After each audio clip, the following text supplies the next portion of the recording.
Que faut-il faire pour créer une entreprise à Genève? Ah oui, alors c'est une question vaste. Je vais y répondre sous l'angle administratif, je pense, Oui. parce que bien sûr, en amont de ça, il y a avoir une idée, un bon concept, un nom, raison sociale, etc. Mais on va partir du principe que ça, c'est déjà fait. Mhm. Et à partir du moment où on a un bon concept, on va se poser la question de la forme juridique. Est-ce que je veux être indépendant sous forme de raison individuelle? Est-ce que je veux créer une SARL, une SA, une société en nom collectif? Ouais. On va se poser la question, est-ce que je suis seule ou à plusieurs? Donc ça va être un point important. Après, on va se demander, est-ce que je dois enregistrer mon entreprise au registre du commerce? Donc ça dépendra de différents critères, notamment le chiffre d'affaires envisagé. Vous avez aussi la question notariale. Est-ce que je dois passer chez le notaire ou pas? Ça dépend. Par exemple, pour les SARL, SA, oui. Oui. Mais après, pour d'autres, pas forcément. Et puis les charges sociales pour, par exemple, si on est indépendant, eh bien, obtenir le statut d'indépendant auprès de l'OCAS ou la FER. Exactement, ouais. Voilà déjà ça. Tout à fait. Un business plan, si on est frontalier et qu'on doit obtenir un permis de travail, il va falloir créer un business plan pour prouver, disons, son idée et son concept d'entreprise. Tout à fait, exactement. Que faut-il faire pour créer son activité en tant qu'indépendant à Genève? Si on est résident en Suisse, pas besoin de permis de travail. On est déjà résident, on a un permis de travail ou on est suisse. Donc, dans ce cas, on s'inscrit à l'OCAS après avoir eu au moins 3 factures déjà envoyées à nos clients, encaissées même. C'est-à-dire qu'il faut prouver qu'on a plusieurs clients. On ne peut pas lancer une entreprise avec 0 client. L'OCAS dira, est-ce que vous avez déjà des clients? Non, ayez déjà des clients et dès que vous avez des clients, vous revenez vers nous. Et il faut que les clients soient différents. On ne peut pas, par exemple, lancer une raison individuelle avec un seul client. Okay. Ce serait comme si on était indirectement salarié de l'entreprise sans que l'entreprise se charge de nous salarier. Donc ça ne fonctionne pas. C'est pourquoi il faut 3 clients. Ça, c'est la première chose à faire. Une fois que l'OCAS a validé notre statut d'indépendant, on a donc un numéro d'entreprise. Et à partir de là, eh bien, on peut ouvrir son compte en banque d'entreprise et puis continuer. Il faut une RC, par exemple, responsabilité civile, donc une assurance responsabilité civile, et continuer les démarches pour développer son entreprise, avoir d'autres clients. D'accord. Donc, un numéro d'entreprise nous permet après d'avoir la possibilité de créer un compte client bancaire. Un compte en banque pour son entreprise. Voilà, d'accord. Exactement. Très bien. Et si par contre on n'est pas résident en Suisse, si on a besoin d'un permis de travail frontalier, là il va falloir passer par le CPM d'abord. Donc la première chose à faire, c'est d'avoir une adresse. Donc l'adresse, ça peut être dans un centre de domiciliation, donc un espace de coworking, ou une adresse autre, c'est-à-dire avoir un local à soi. Et il va falloir passer par l'Office cantonal de la population et des migrations pour obtenir un permis de travail frontalier. Et dans ce cas, il va falloir rédiger un business plan, prouver aux autorités suisses que notre idée, notre concept, disons, a de bonnes chances de marcher, qu'on connaît le marché, qu'on sait de quoi on parle, qu'on comprend et qu'on connaît la législation en vigueur, et voilà. Et puis faire une prévision financière pour les quelques prochaines années à venir. Donc c'est un document en fait qui prouve notre volonté d'exercer sur le territoire suisse. Oui. Et qui prouve aussi c'est savoir se vendre, ce document. Oui, voilà, c'est de vendre le concept. Il y a tout un aspect marketing, comment on va obtenir des clients, qu'est-ce qu'on va vendre, quel réseau on a, qu'est-ce qui nous différencie de la concurrence, etc. Et puis aussi une projection financière. Et ça, au sein de Calliope, on fait des business plans. Oui, donc, on aide les clients à le faire, oui, bien sûr. Tu en fais énormément, oui. Et le taux de succès, il est... À chaque fois, pratiquement. Moi, je n'ai pas de souvenir d'un client qui n'aurait pas eu son permis de travail suite à nos business plans, tout simplement parce qu'on met ce qu'il faut à l'intérieur, mais aussi parce qu'on travaille avec le client sur son idée, son concept, être sûr que ce qu'il veut faire est viable aussi en Suisse. Il y a des personnes qui arrivent avec juste une idée, mais ne prennent pas conscience de l'importance d'être au clair sur le marché, sur ce que les concurrents font, ce qui est... potentiellement réalisable ou pas, les lois et autres. D'accord, très bien. Et est-ce que tout le monde peut devenir indépendant?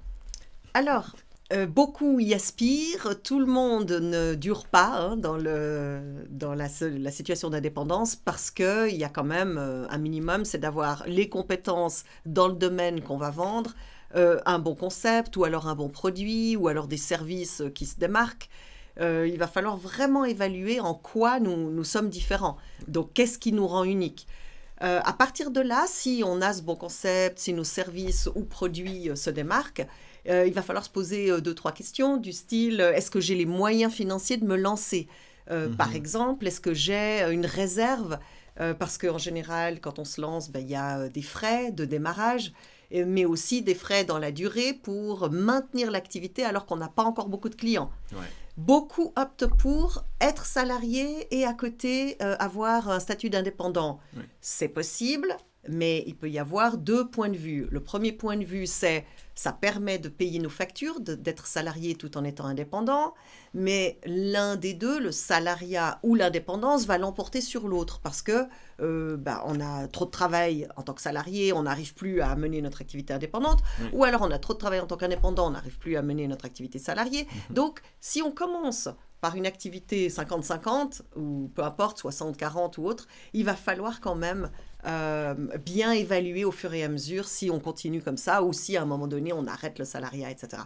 Une chose importante, si on est salarié et qu'on travaille à 100%, normalement on ne peut pas avoir une activité indépendante sauf avec l'accord de notre employeur. Donc c'est très important de demander l'accord de l'employeur pour pouvoir se lancer à côté. Et en général, il ne faut pas que l'activité soit concurrente à l'activité, donc l'activité indépendante soit concurrente à l'activité salariée. D'accord. Et si l'employeur n'est pas d'accord quand on lance notre activité d'indépendant? Eh bien, voilà, soit on démissionne, soit on attend de pouvoir le faire, ou alors on réduit son taux d'occupation.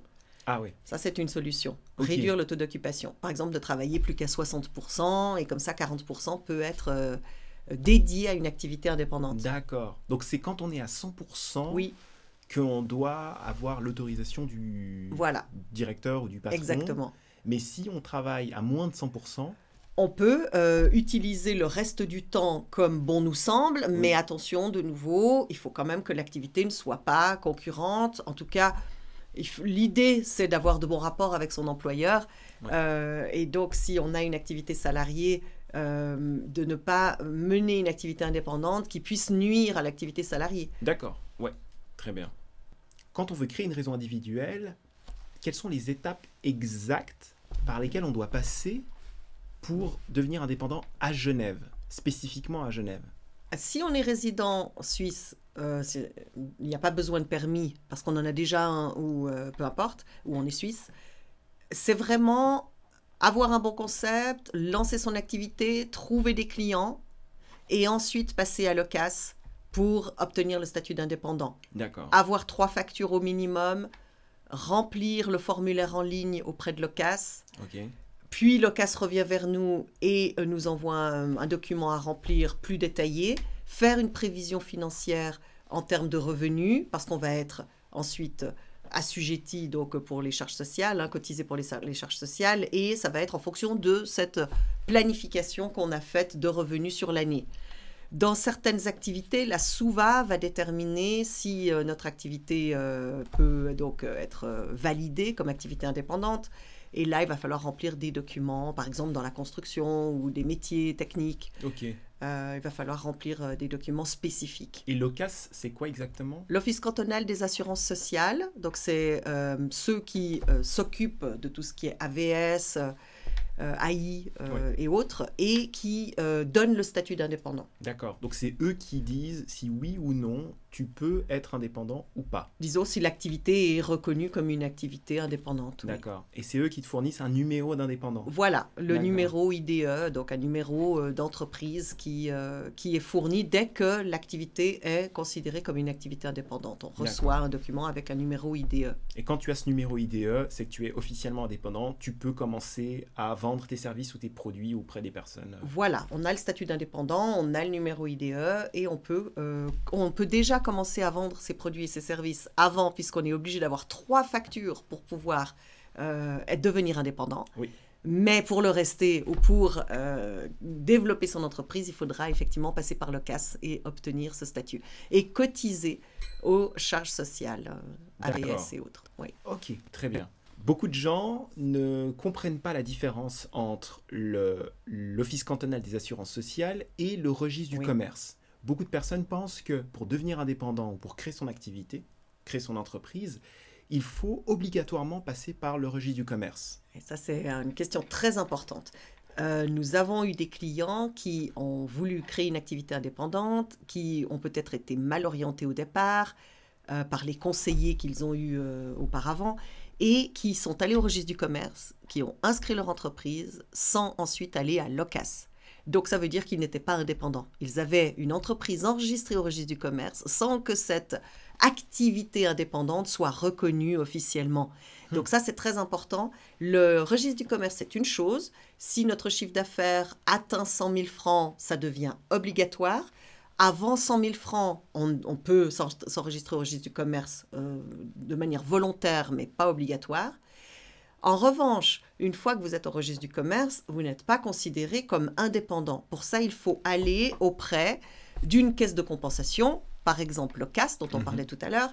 Cette caisse de compensation va donner le statut d'indépendant après avoir analysé la proposition que le futur indépendant va leur faire, c'est-à-dire décrire l'entreprise, mettre une estimation de revenus, etc. D'accord. Donc en fait, le CAS, c'est la première étape du Oui, processus. on peut passer par le registre du commerce en premier, il n'y a pas de problème. Si on veut, le registre du commerce n'est pas obligatoire tant qu'on n'a pas un chiffre d'affaires de 100 000 francs ou si l'activité n'est pas obligée de s'inscrire au registre du commerce. Il y a des activités qui doivent être inscrites au registre du commerce. Là, je parle toujours d'indépendants, de raisons individuelles. Bien sûr.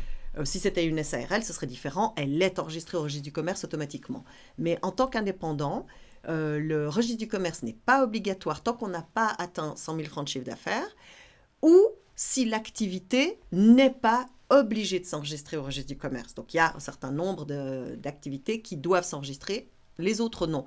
Donc, si on ne doit pas obligatoirement, qu'on n'a pas 100 000 francs de chiffre d'affaires, on peut choisir de s'enregistrer au registre du commerce, mais ça ne voudra pas dire qu'on a une activité indépendante. Il faudra en plus s'inscrire à l'OCAS, avoir 3 factures, prouver, disons, que notre activité peut être viable et qu'on ne travaille pas que pour une seule structure.